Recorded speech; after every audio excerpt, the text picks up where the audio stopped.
ሰላም ወደ አድማጮቻችን ቸልሲን የሚመለከቱ አዳዲስ መረጃዎችን ይዘን መጣናል። ቸልሲ ጄራርድ ሃቶን ለማስፈረም የሚፈልጉ ቡድኖች ውስጥ ቀዳሚ ሆኖ እየተነሳ ይገኛል። ማድሪድ በኤንዞ ፈርናንዴዝ ጉዳይ አሁንም ጠንካራ ፈላጊ ሆኖ መጥቷል። ነገር ግን በዚህ ዝውውር ጉዳይ ቸልሲዎች ምን አይነት ውሳኔ ይጠበቃል? እናንተ የቸልሲ ደጋፊዎች ምን አይነት አስተያየት አላችሁ? የሚጠበቅ ነው የሚሆነው። ሮድሪጎን በኤንዞ ፈርናንዴዝ ቸልሲ የመለዋወጥ ፍላጎት አለው የሚሉ መረጃዎች ወጥተዋል። ቸልሲ በውድድር ዓመቱ በሚቀጥለው እንግዲህ ነገ ሊቨርፑልን የሚያስተናግድ ይሆናል። በጣም ትልቁ የቸልሲ ውድድር ዓመቱ ጨዋታ ነው የሚሆነው። ስለሱ ቅድሚያ ጨዋታዎች በሚቀጥለው ፕሮግራማችን የምንሰራላችሁ ይሆናል። ዛሬ አሁን ግን ዝውውሮችን የሚመለከቱ በሳምንቱ መጨረሻ የተነሱ ሐሳቦችን የምናደርሳችሁ ይሆናል። ወደ አድማጮቻችን ይህ ያያ ስፖርት ነው። ላይክ፣ ሼር፣ ኮሜንት ሰብስክራይብ ማድረጋችሁን አትርሱ። የናንተ ላይክ፣ ሼር፣ ኮሜንት ሰብስክራይብ ብዙዎቹ ጋር እንደርስ ያግዘናል። እንግዲህ ቸልሲ ከሞላ ጎደል ወደ ኮንፈረንስ ሊግ ፍጻሜ የመድረስ እድሉን አስፍቷል። 4-1 ከሜዳ ውጭ ማሸነፉን ተከትሎ ወደ ስዊድን የነገውን ጨዋታ ደግሞ ሊቨርፑልን የሚያሸንፍ ከሆነ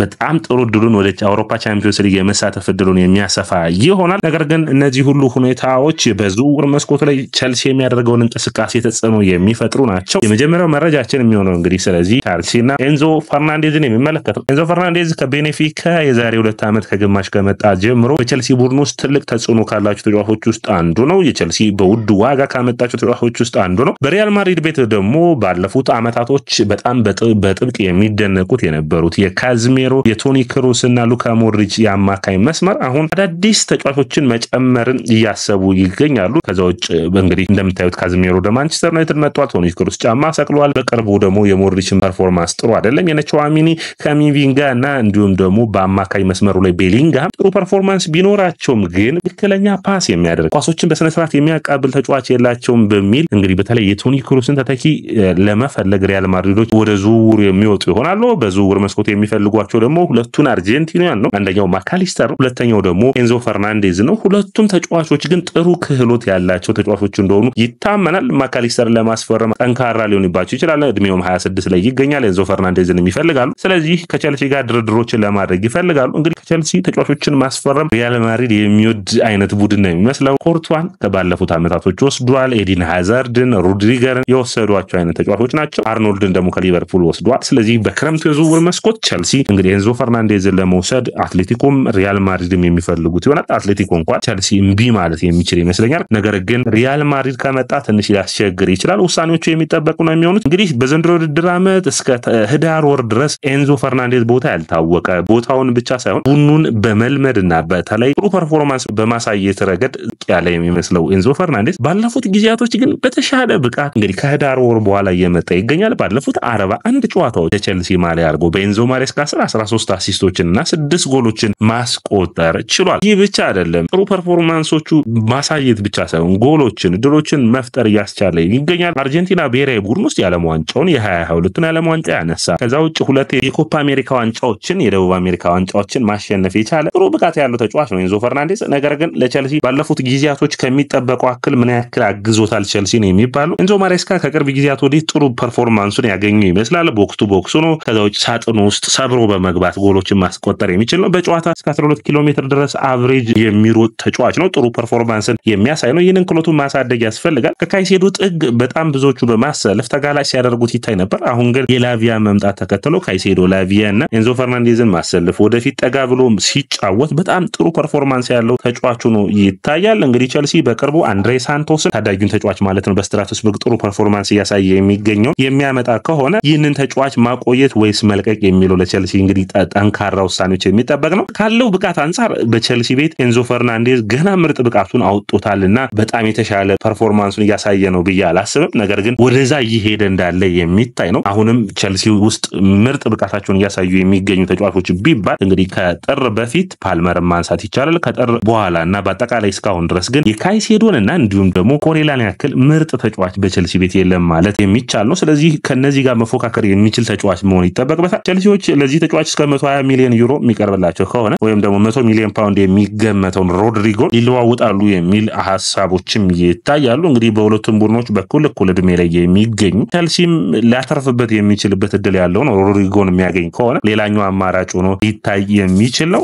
ስለዚህ ምን ታስባላችሁ? ኤንዞ ፈርናንዴዝ በቸልሲ ቤት ይቆይ ወይስ ይልቀቅ? ምን ታስባላችሁ? ያው እንዲለቅ እንደማፈልጉ አውቃለሁ። ነገር ግን ትክክለኛ ገንዘብን ቸልሲዎች የሚያገኙ ከሆነ ምን ታስባላችሁ? ኮሜንት መስጫ ቦክስ ላይ አስቀምጡልኝ። ቸልሲ የተከላካይ ፍለጋው እንደቀጠለ ነው። አሁን ደግሞ ከጀራርድ ሃቶ ጋር ተስማምቷል የሚሉ አዳዲስ መረጃዎች ወጥቷል። እነዚህ ጭምጭምታዎች ናቸው። አድማጮቻችን እንግዲህ ትንሽ የተረጋገጡ ላይሆን ይችላሉ። ስካይ ስፖርት ነው ያወጣው፣ ታማኝ ነው። ነገር ግን ስካይ ስፖርት አሁን እንደ ድሮ ታማኝ ሆኖ የመረጃ ምንጭ ሆኖ እየተጠቀሰ እንዳልሆነ ልብ ልትሉት ይገባሉ። አድማጮቻችን እንግዲህ ቸልሲ በክረምቱ መማዱ ሳር የስትራስቡርጉ የመሃል ተከላካይ እንደሚመጣ ይታወቃል። አሁን ደግሞ ጀራርድ ሃቶን ማምጣት ይፈልጋሉ።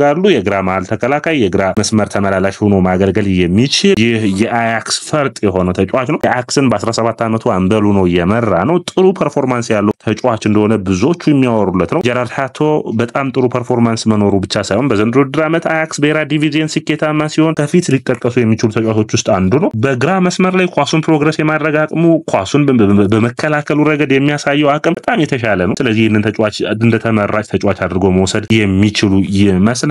ነገር ግን ዋጋው አስቸጋሪ ላይሆን ይችላል። እስከ 50 ሚሊዮን ፓውንድ ሊጠይቅ ይችላል። ነገር ግን ሪያን ግራቨንበርግ ይህንን ተጫዋች ወደ ሊቨርፑል እንዲሄድ ይፈልጋል። ስለዚህ ይህ ድርድር ትንሽ አስቸጋሪ ያደርግባቸዋል። ከዛ ውጭ አስቸጋሪ የሚሆነው እንግዲህ የግራ ኢንቨርተር ፉልባክ መሆኑ ሊያገለግል የሚችል አይነት ሚና ሊወስድ ይችላል። ያን ደግሞ ኢሽ ሳሙኤል ስሚዝ የሚባል የቸልሲ ታዳጊ ቡድን ውስጥ ጥሩ ፐርፎርማንስ እያሳየ በቸልሲ ቡድን ውስጥ ከተመረጡት ምርጥ ተጫዋቾች ውስጥ ሆኖ አንዱ በቅርቡ አዲስ ኮንትራቱን የፈረመው የቸልሲ ታዳጊ መቼ እድል ያገኛል የሚለው ነው። ትንሽ የሚያስቸግር ሊሆን ይችላል።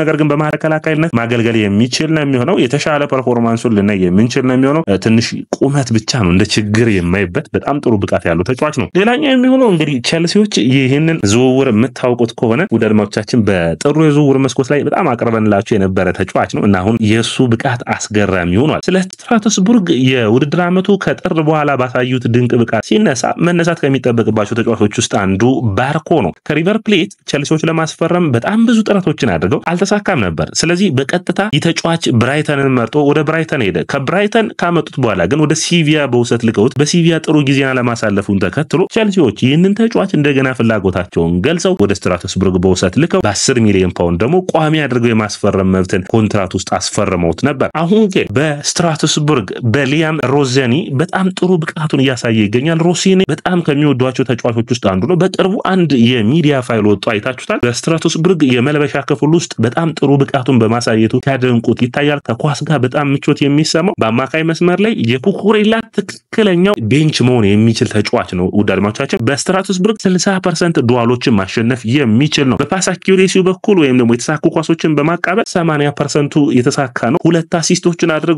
አማካይ ክፍሉ ሲቸገር ወደ አማካይ ክፍሉ በመግባት አንድሬ ሳንቶስ ጋር ጥሩ ብቃቱን እያሳየ የሚገኝ ተጫዋች ነው። ስለዚህ ቸልሲዎች እዚህ ተጫዋች ላይ ቀጥተኛ የሆነ የዝውውር ጥያቄዎች ሊኖራቸው ይችላል። ስትራስቡርግ ወደ ቻምፒዮንስ ሊግ ማለፉን ተከትሎ ግን ቸልሲ በቀጥታ 10 ሚሊዮን ፓውንዱን እነሱ ራሳቸው ቸልሲ በቀጥታ ሄደው መክፈል ይፈልጋሉ። ያ ደግሞ ቸልሲ ከስትራስቡርግ እንዳላስፈረመው ይሆናል። ያ ደግሞ የዩኤፋን ወይም የአውሮፓ እግር ኳስ ማህበርን ህግ የሚጥስ አይሆንም። ይህ እንግዲህ ተመራጭ የሚያደርገው ነው። አንድ መረጃ ወጥቷል። እንግዲህ የአስቶን ቪላና የቸልሲ በየቀኑ በማድረሳቸው መረጃዎች ውስጥ አንዱ የሆነው ጃኮብ ራምሴን፣ ሞርጋን ሮጀርስን ይፈልጋሉ ብለን ነበር። ዛሬ ደግሞ ቸልሲ ኦሊ ዋትኪንስን ከኦሲሜን እኩል ይፈልጉታል የሚሉ መረጃ ወጥቷል። 29 ዓመቱ ነው። መስከረም ሲመጣ 30 ዓመት የሚሞላው ይሆናል። ያው ቸልሲና አስቶን ቪላ ጥሩ ግንኙነቶች አላቸው እና ዲሳሲን፣ ክሪስቶፈር ንኩኩን፣ ጆ ፌሊክስን የዚህ ልጅ የዝውውር አካል አድርገው መላክ ይፈልጋሉ። እንግዲህ ከኦሲሜን የሚሻለው ይህ ተጫዋች 130 ሺህ ነው ሳምንታዊ ደሞዙ። ስለዚህ ከዚህ እስከ 200 ሺህ ከፍ የሚልለት ከሆነ ወደ ቸልሲ የመምጣት እድሉ ከፍተኛ ሊሆን ይችላል። 60 ሚሊዮን ፓውንድ ነው ይህን ተጫዋች አስቶን ቪላዎች የሚገምቱት። ነገር ግን ኮንትራቱን በማደሱ ረገድ ስላልተስማማ እንዲሁም በአስቶን ቪላ ይህንን ተጫዋች መልቀቅ ስለሚፈልጉ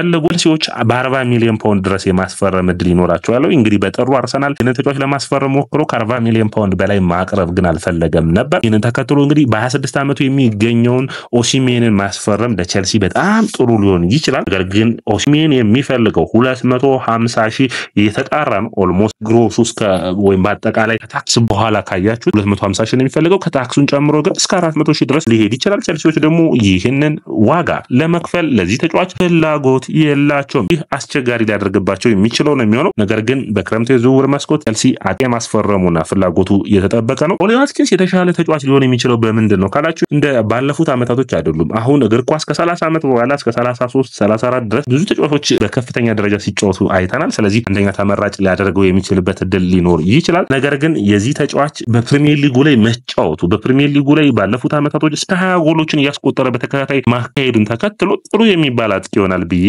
አስባለሁ። ውድ አድማጮቻችን ይህ የያ ስፖርት ነው። ላይክ ሼር ኮሜንት፣ ሰብስክራይብ ማድረጋችሁን አትርሱ።